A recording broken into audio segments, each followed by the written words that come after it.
Imagine waking up one morning, and by evening, your entire world is gone.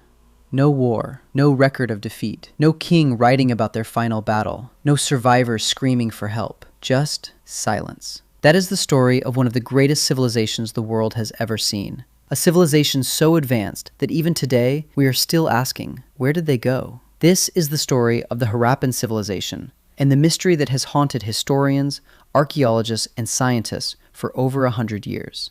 Let's go back, way back, to around 3,300 BCE. While ancient Egypt was still building its first pyramids, and Mesopotamia was scribbling the earliest writings on clay tablets, something extraordinary was happening on the banks of the Indus River, right here on the Indian subcontinent. A civilization was rising. We call it the Indus Valley Civilization, or the Harappan Civilization, named after Harappa, one of its greatest cities, discovered in what is now Pakistan. At its peak, around 2600 to 1900 BCE, this civilization was the largest in the ancient world. It covered over 1 million square kilometers, stretching from present-day Pakistan across northwest India all the way to Gujarat and even parts of Afghanistan. It had over 1,000 settlements, with great cities like Mohenjo-daro, Harappa, Dholavira, and Rakhigarhi, and an estimated population of 5 million people. 5 million people. That was roughly 10% of the entire world's population at the time. And yet, most of the world doesn't even know their name. Here is what makes the Harappan people truly astonishing. Their cities were not just big, they were planned, perfectly planned. At a time when most of the world lived in mud huts and open fields, the Harappans were building cities on a grid system, straight roads crossing each other at right angles, just like a modern city. Streets were wide enough for carts. Houses were built with standardized bricks, the same size across cities hundreds of kilometers apart. Think about that. No internet, no phones, no engineers with laptops. And yet, brick sizes were uniform from Harappa in Punjab to Lothal in Gujarat. That is not accident. That is a system. But here is the part that blows every mind, every single time.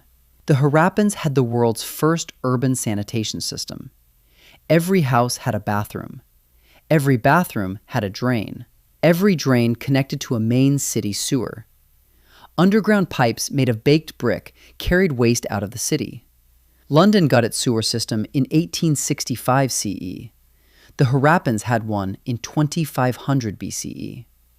They also built the world's first known public swimming pool, the Great Bath of Mohenjo-daro. Made of watertight bricks, coated with natural tar, it could hold thousands of liters of water. Was it for bathing, ritual, community gathering? We still debate it. They had granaries to store food, showing a planned economy and trade networks. They had standardized weights and measures for trade. They were merchants, craftspeople, and artists. Their jewelry, pottery, and tiny carved seals have been found as far away as Mesopotamia and Oman, proof of a trade empire that spanned continents. These were not primitive people. These were our ancestors, brilliant, organized, and extraordinarily ahead of their time. And then, somewhere around 1900 BCE, it all began to end. Not with a bang, not with a battle cry or a burning palace, just a slow, quiet disappearance. Cities were abandoned. The great drains fell silent. The streets emptied. The fires in the kilns went cold. By 1300 BCE, the Harappan civilization had completely vanished from history, swallowed by time, sand, and silence. For centuries, no one even knew they existed. It was only in 1921 that British archaeologist Sir John Marshall, along with Indian archaeologists Daya Ram Saini and Rakaldas Bandyopadhyay, began excavating Harappa and Mohenjo-daro and revealed the truth to a stunned world. A civilization that was older than classical Greece, older than the Roman Empire, and yet completely forgotten. So the question that haunts every historian is, why did they vanish? Theory 1. The river dried up. The Harappans built their civilization along rivers, the Indus, the Ghaggar-Hakra, and others.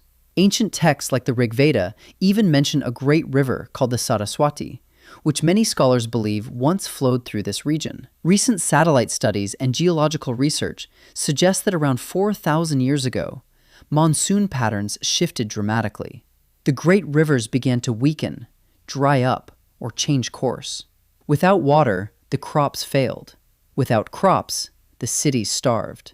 People began moving slowly, silently, eastward toward the Gangetic Plains of India, where water was still plentiful. This is currently the most widely accepted theory among modern scientists. Theory 2. The climate collapsed.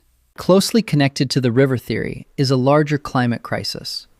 Around 2200 BCE, a global climate event called the 4.2 kiloyear event hit civilizations across the world, drying up the Nile, collapsing the Akkadian Empire in Mesopotamia, and likely devastating the Harappans too. A 200-year-long drought could have broken the agricultural backbone of any civilization, no matter how brilliant its plumbing was. Theory 3. Aryan invasion. The old myth. For many years, the British colonial theory was that Aryan invaders from Central Asia swept in and destroyed the Harappan people, wiping them out in conquest. This theory was used to push a political narrative, and modern archaeology has largely rejected it.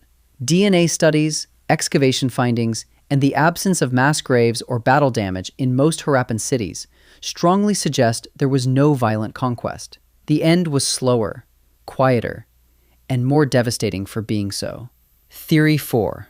Epidemic or disease. Some researchers studying the skeletal remains at Mohenjo-Daro have found bodies that were left in streets, unburied, scattered. Could a deadly epidemic have swept through densely packed urban populations and collapsed the cities? It is possible, but the evidence remains incomplete. The most likely answer? A perfect storm. Most modern researchers agree. The Harappan collapse was not caused by one thing. It was a perfect storm of climate change, river shifts, possible disease, and the slow breakdown of trade networks. When the rivers dried, farming failed. When farming failed, trade collapsed. When trade collapsed, cities lost their reason to exist. And people, being people, moved on, carrying their culture, their genes, and their genius into the next chapter of Indian history. Here is the most beautiful part of this story, and the part that rarely gets told. The Harappans did not truly vanish. They transformed. Recent DNA studies, particularly the massive 2019 ancient DNA study published in the journal Science, show that the Harappan people are the genetic ancestors of a majority of South Asians today. Their bloodline flows in us. Their craftsmanship influenced later Indian art. Their weights and trade systems echoed into future economies. Even the people tree, sacred in Harappan seals, became sacred in Buddhism and Hinduism. The civilization ended, but the people continued. They moved toward the Gangetic Plains, mixed with other communities, and helped give birth to the next great chapter of Indian civilization, the Vedic Age, and eventually the culture we know as India today. So in a very real sense, the Harappan civilization did not vanish overnight. It transformed into us. There is something deeply humbling about standing in the ruins of Mohenjo-Daro or Dholavira. These bricks were laid by human hands. Hands that belonged to people who laughed, loved, traded, built, and dreamed. People who had never heard of Rome or Greece, but were already living in cities with running water and planned streets.